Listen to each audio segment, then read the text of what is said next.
Welcome to Dyson Sphere Program. My name is Nilaus, and today we are going to look at a very late game design that I have come up with, and I think it's pretty awesome. And the first thing we are going to do is, what is the purpose? The purpose of this design is that once we get to a new planet, no, not a new planet, a new solar system, we might start building a few things on one of the planets, but at some point you just realize you must get a proper Dyson sphere on that system, or you have like a giant smelting system and smelting planet and you just don't have enough power to support this. So what are you going to do? Well, you will need to look at the system such as this. I have a few industrial planets here. They're not super busy, but I know that I can't really scale it up until I have a lot more power in the system, and the only way to get more power in the system is, well, the best way is to make a little Dyson sphere around this star here. So that is what we want, and that's always like a huge hassle for how to set up all these things. So I have taken care of all of that for us, but I've also done another thing, and that is another alternative to just generating 10 gigawatts of power with a single blueprint, or with a few blueprints so you can scale it up as you need. So that is the objective today, making a Dyson sphere builder and really digging deep into the late game when you need to conquer a new solar system. So the first thing we want to do is we want to locate a planet inside our system that we want to use.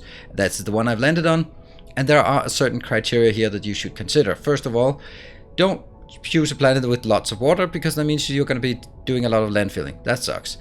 The second thing is it must have wind energy, not because we're using wind energy, but because if it has zero wind energy, that means it has zero atmosphere. If a planet has no atmosphere, then ray receivers do not work below the horizon when they have green lenses. It's oddly specific, but that's actually a big deal, because if we want to use ray receivers, and ray receivers with green lenses can work below the horizon, which is super good. That means they have way more uptime. That means the continuous charging is staying up, and then that doesn't work if there's no wind energy, because then there's no atmosphere. So very weird little thing that you need to keep in mind. So that is another thing. The third thing that I'm looking at, don't take something that is tidally locked, and don't take something that has a very high orbital inclination, because then it's tilted so that, for example, it's either one pole or the other pole that's facing directly towards the sun, and it's just awkward. So take something with like small values up to 20, maybe 30 is probably fine. It doesn't really matter much, but don't take something with like 90 degrees, because then it's completely tilted on the side and it's a mess. Orbital planet actual inclination, it's fine. They're all almost usually there. Also, maybe don't take one that has like a ton of really important materials that you just can't live without. So with that being said, we have located our planet. We always go to the North Pole. Why do we go to the North Pole? Because that's where we can build our polar hub, and that is also super important here, and that's always what I do first. So if you are unsure about this, then do check out a couple of my couple of my tutorials. There's one about the polar hub, and there is another one that's newer one with the blueprint of the polar hub. And what we're going to be doing is we're simply just going to stamp it down here. Once I am done with this part, we are going to stamp this down, and the reason I do this is purely aesthetic. But it's not only purely aesthetic, actually, because it's also like if there's a bit of water here, then you pave it over and you make sure that it works. So we are done with this. You take it out here to the third line, and there, we got it. And now I can go to my blueprints. I can go to the tutorial blueprints, and I have one that is called Polar Hub Plus Exchanges. And we simply drag it out here. It's been improved since the first iteration. Maybe it'll improve even further in the future. And here we have our polar hub. With that going, then we have now sort of control over this planet. So we're going to wait until this is getting built, and then move on with the next phase of the plan. And now that our polar hub is established, we can then start on the next part. And if we look at it, yep, this is it. You can see there is some water here. So what we want to do, I'm just going to land. I will go again in here onto the blueprint tutorial, and I'm going to take the power and solar. This one has to be placed on the south side. So first of all, we need to find one of those prime meridians. We have one here, that one, and now we're on the South Pole. And then I place it as I place this one, you will see that it doesn't work. Almost certainly it doesn't work. And you can see here there are some things here that there's some mining patches that interrupted, and maybe some water as well. But yeah, someone, that's me, has to go out and clean these things up before we can stamp this blueprint down. That's super fun, but it's one of those things that, hey, it's just part of colonizing a planet. I always build this. This is purely it's a me thing. I want to build this because then it separates the planet, and this is very important also for this part, is that it separates the planet into the main building zones, the secondary building zones, and all the crap that I shouldn't be using for building, because I'm going to be using it right now for something more interesting. So that is the objective. I am going to clean up the planet, and then we'll be able to put this one down. And we're now ready to stamp down the blueprint again, and we are going to align it to... Let me make sure that I'm standing on one of the prime meridians. There, I am standing on prime meridian. And then I can stamp it down. There. And then it works. It just works. Lovely. Right, so the next step, you can see here on the planet, I am going to do a lot of this. And what we need to grab here from this location, and this is actually really nice. So here, I'm just going to remove it and take all of that, because I only need 1,000 of these. There. And I'm kind of running out of space in my inventory, but that's just, I don't think I need these. There. Let's get a few more of these. Okay, and I can now run around, fly around, and just build all of these, and then we'll be ready for the next part. And so we built the entire thing here on the planet. Everything is now ready. We have some solar power. And we have our exchanger power. What is important to see here is that we don't actually have a lot of power on this planet, and this is one of the reasons why I chose this planet, because I don't have a lot of solar energy here, and that kind of means that, hey, in order for us to do something useful, we can't just rely on putting solar panels here. And of course we can rely on the exchangers. The exchangers can give us about 270. And if I scale it up over on this side, I can actually add it up to about 500 megawatts. But that is still nothing compared to what we need. Right, so at this point, we have now gotten to a really good point. The planet is now habitable. I can start building whatever I want on it. And but this is not what we're going to do here. We are going to take our default planet here, and then we're going to change it. So what we want in order for us to build a Dyson Sphere, let's have a look at it. We do need some EM rail, electromagnetic rail ejectors. Yes, cannons. And we do need some rocket silos, and those are taking quite a bit of power, so we also need to get some power in, and I'm going to do that through ray receivers. So that is going to be the objective. Now in the great irony here, the first thing I then do is start tearing apart some of the stuff that I have just built. I do that because I'm going to need this space for what we need. So this is the part where I really start focusing on the South Pole. This is why I don't build anything on the South Pole. The North Pole is reserved for the Polar Hub, and the South Pole is reserved for just this part here. The first thing I am obviously going to do is not stamp down blueprint, but it is actually just paving the world here. That is kind of obvious. We're going to find a nice color, and then we're going to pave it just this part. But first, before we pave it, I want to talk a bit about the naming convention. So you can see here that these bands, these tropics, fault lines, whatever we call it, they are here. And this one is 10 tiles wide, but I'm going to call it 2 squares. This is 2 squares. So you can say this one is, I'm calling this 2-1. This is 2-2, because it's the first one that is 2 squares wide taken from the pole. So 2-1, 2-2. Let's also make sure that we get another color here, and I'm going to get a color. And we're just going to choose like some deep color here that is bright. That is not a pretty, well, it's probably a pretty color anyway. And this one is then 3-1 because it is 3 squares wide and it's the first one. And this one is 3-2. And then this one is called 5-1. And there's also a 5-2 which reaches in here and then it goes out. So some of my designs will be, I'll be talking about that this goes into area 3-1 or 3-2. And that's what I then refer to, those tropics or bands here. Now let me paint this color, this planet, this random color that I chose, and then we are ready for the next part.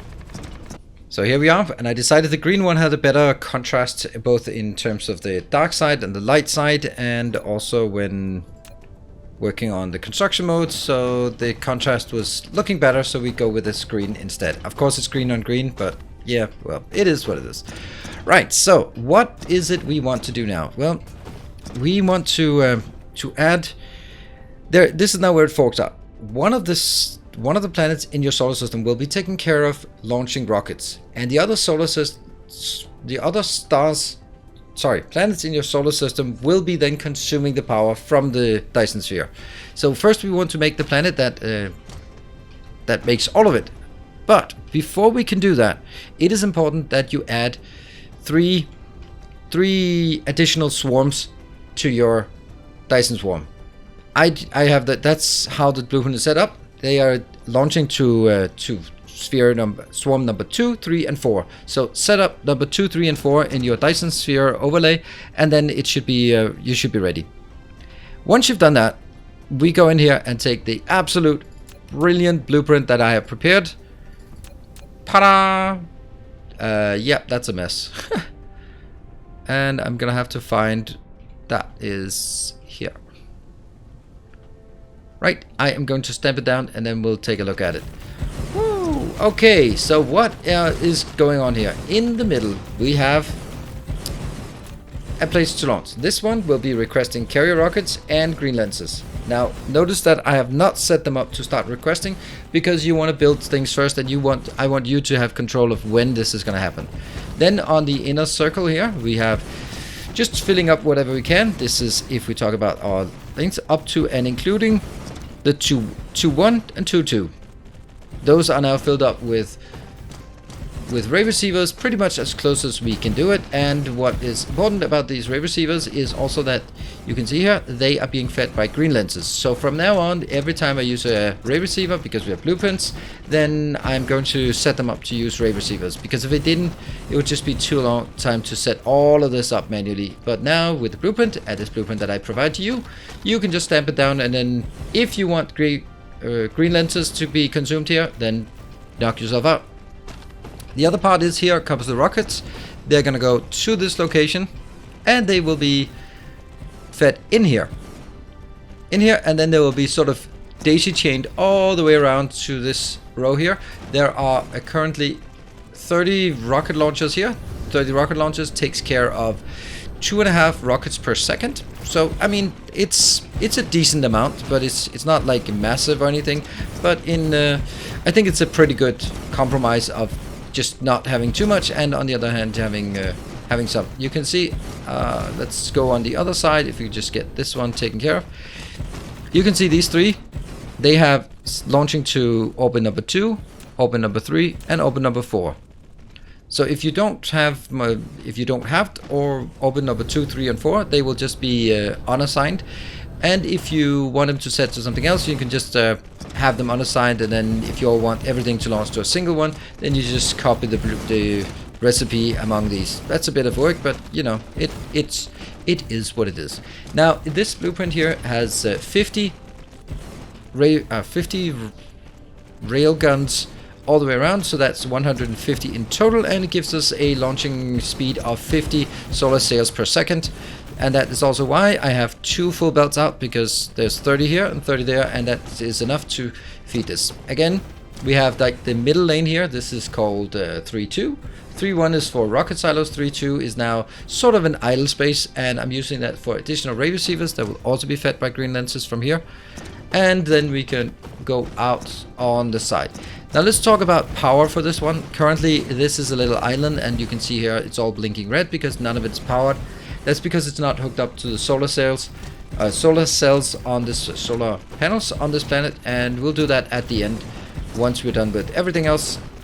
But if you ignore the rest of it, as it starts launching solar sails in orbit into the orbit around the sun, then you will then you will see that this will easily keep up. I have 85 ray receivers. They will each be, when they are peaking, at 30 each, so it's going to be about 2.5 gigawatts of power. And The total rocket launchers consume about 540 megawatts, and this one out here consumes 270 megawatts. So in total, this build that we just designed here, or just added, is taking about 700, 800 megawatts of power, which is way overpowering what I can do from my solar cells here. But it's I don't care that it's running low in the beginning. What we want to do is we want to hook this up. So at this point, we are now ready to go.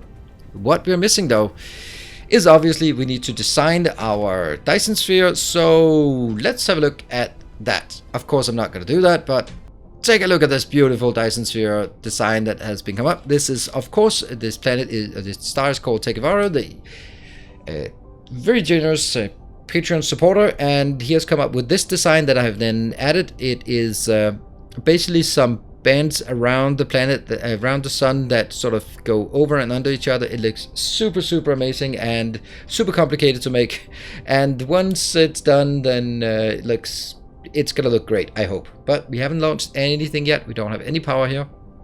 You can also see the orbits here. I have 3 orbits. They're all orthogonal to each other. 1, 2, and the 1, 3. So once that's designed, that's the next part, and then from here on we can just start launching things if we feel so inclined. That means we can start requesting here.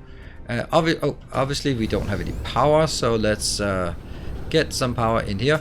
You can see it's simply because this one is not connected to that one, so we can just do something like this, and then whoop, it's all powered. Now it's obviously not going to be able to keep up at this point. The funny thing is that these are actually consuming power even if they're not launching. But you know, it's gonna work. So what I need to do here is I will set in some drones so we can get some warpers. We will set in some vessels so we can request this, but they should also be possible. And I will request them, and fingers crossed, hopefully we'll get some inbound soon. And we now have rockets launching from here. There was just, as always, there was just a little bottleneck that was just not really doing what we were supposed to want to have. But you can see how smoothly it just rolls all the way around, because that's just how the inserters work. So then it flows all the way around, ready for another loop. And if we go up, it looks absolutely amazing. You can see here. So it just launches. It's not much. You can see that's about 2.5 per second. It fits quite well. What I will then do is, of course, I want to make sure that I get the green lenses in. I want to make sure that I get over on this side. I will make sure that I get some of these inbound. And oh, right, I have forgotten to do that. So we are not getting any of these inbound. There we go. Now it's going to request. That is not set to an actual requester, it's actual provider, it's set to an actual requester, so I need to wait for this one to go out. Unfortunately, it uses quite a bit of power for this, but that's that power will be coming back as these are, yeah. And it's just one of those things. It's gonna be low on power when we start going, but it's gonna be good. So we are going to just wait for this part to come in, and once that comes in, then we are going to see that activate as well. And now that we have solar panels in, I am going to enable this to go out here, and on this one out here. So they will now go out, and we should see that they will start shooting. Come on, come on, come on. If they are not below the surface, yeah, these are idle because they are pitch limits.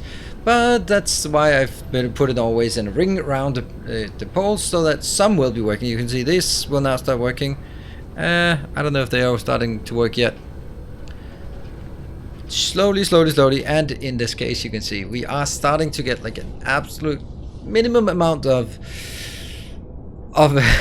things here. 142 comes actually from the Dyson shell. Every time there's a solar sail now being shot in, it comes all the way from out there, and everything's shot in, it will just be absorbed, I think. So this is basically what I wanted to show you. This is the one blueprint, but hold on. Don't just hit the like button just yet. Well, actually you can, but I have more, because once you've built this thing and you're happy and you have your Dyson Sphere, because this one will take care of itself as long as you have the production available, and I've shown you the production to get 12 rockets per second. So yeah, not really a big deal. This one obviously can consume 3.36 gigawatts, but only doing 1.1 150 yet. So what I want to show you is, what about if you just want to consume the power from the Dyson Sphere? So of course we're going to need a Dyson Sphere that has a lot more oomph to it. So let me jump on over to somewhere where we have some available power and then show you what we can do with the South Pole if we are not launching but only sort of consuming. How about this location? This is our busiest planet in the system, and we have a partially built Dyson Sphere. And look at all those beautiful patron supporters here. So thank you all of the patron supporters for supporting, and you will get your stars and planets out here as a modest reward. So here we have it. Someone's gone to this planet and everything is not working. This is all tier 2 smelters. So this is an absolute insane amount of power this one wants. Luckily it needs like 6 gigawatts of power. Luckily there is a bald spot on the planet that we can use for our design. So let me show you the other half of the design. There is either a smash down 10 gigawatts of power, but you can also build it in partially build it at a time if that is what you want. I am just going to make sure that I'm standing exactly on one of these meridians, and that means you can scale it up as you want. This is basically how you will power all of your planets when you build a Dyson Sphere, and I just show you how you build a Dyson Sphere. So that's easy. This one, stamp it down. What you're seeing here is there is a single location in the middle.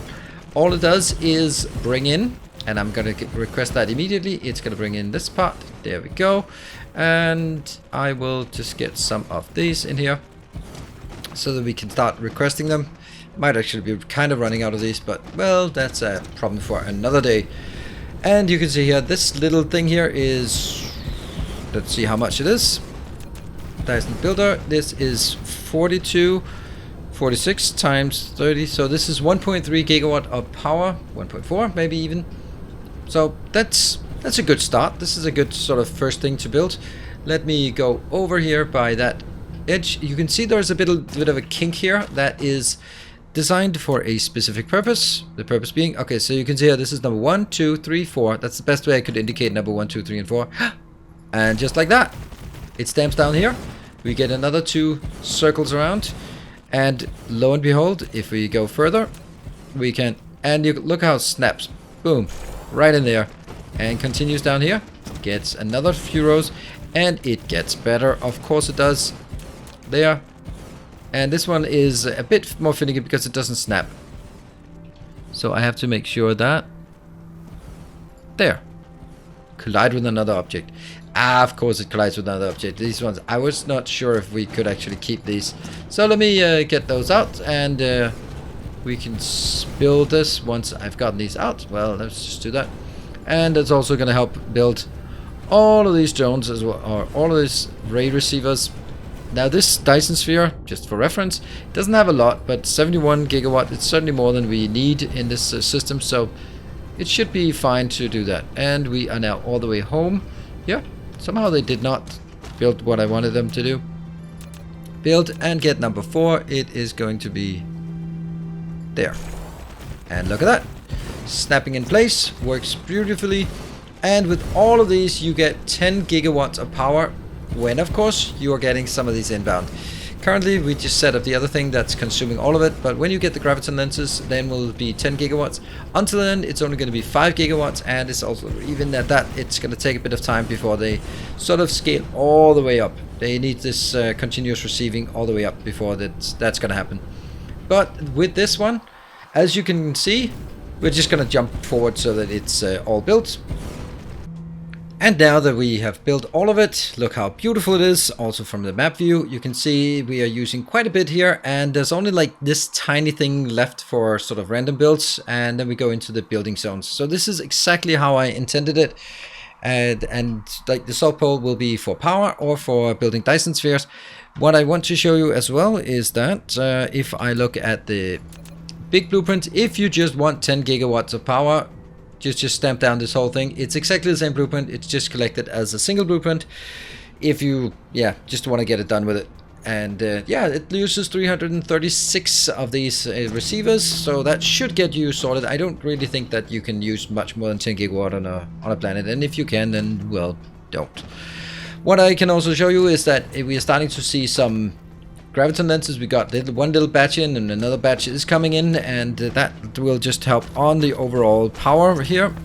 We have now reached a point where, okay, it's more than 50% through, and these are still building up on the continuous receiving. So yeah, you can see that this is a quick and super easy way of making lots and lots of power for your planet, so that it can feed all of the gigantic smelting arrays that I have on this planet. Basically, I could build it here.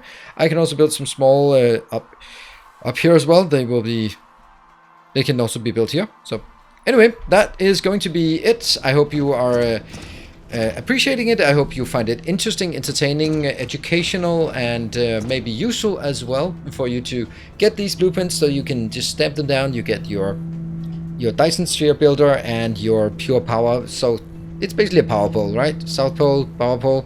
And yeah, blueprints are in the description below. And if you like it, hit the like button. If you have other ideas for tutorials, then let me know and I will get right on it. Until next time, take care. And remember to subscribe, of course. Haha. I'll see you guys next time. Take care and stay effective.